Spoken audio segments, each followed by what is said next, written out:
Nakakuha na tayo. Marami na itong nakuha natin. Oh. Ayan.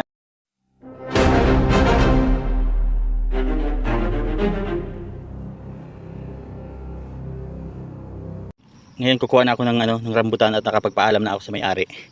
Ayan, sabi ko manghingi na ako. Kaya mangunguha na tayo ng rambutan ngayon. Okay. Mababa lang, hindi na tayo mahirapan umakyat. Pipitasin na rin natin ng ganito.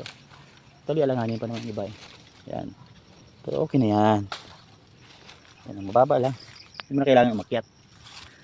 Diba? Pitas-pitas lang. Nakaw-nakaw lang pag may time. Dami dito sa baba. Yan. Silipin natin. Yan. Sige, mangunguha muna ako. Ito yung part 2. Nakakuha na tayo. Marami na itong nakuha natin. Oh. Ayan. Nakuha natin. Siyempre, bibigyan natin ang may-ari. Dadaanan natin ang may-ari. Bibigyan natin. Sa likod na part ito eh. Ako kumuha. Yung pinakita ko kahapon sa inyo na video ay nasa harapan yun. Ito na sa likod na area. Para hindi tayo kita magnakaw, di ba? Eh, ganun lang. Natin ang may-ari. Pero parang sarado ang bahay nila. Iwanan na natin doon sa table nila.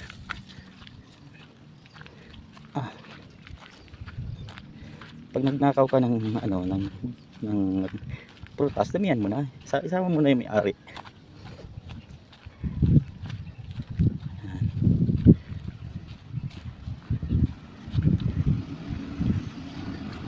Wala yatang tao. Walang tao. Malis yata yung may bahay.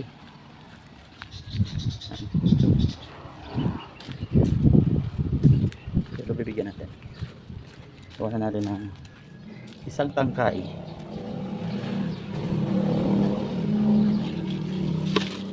Gawa natin silang isang tangkay dito. Yan, ito, marami.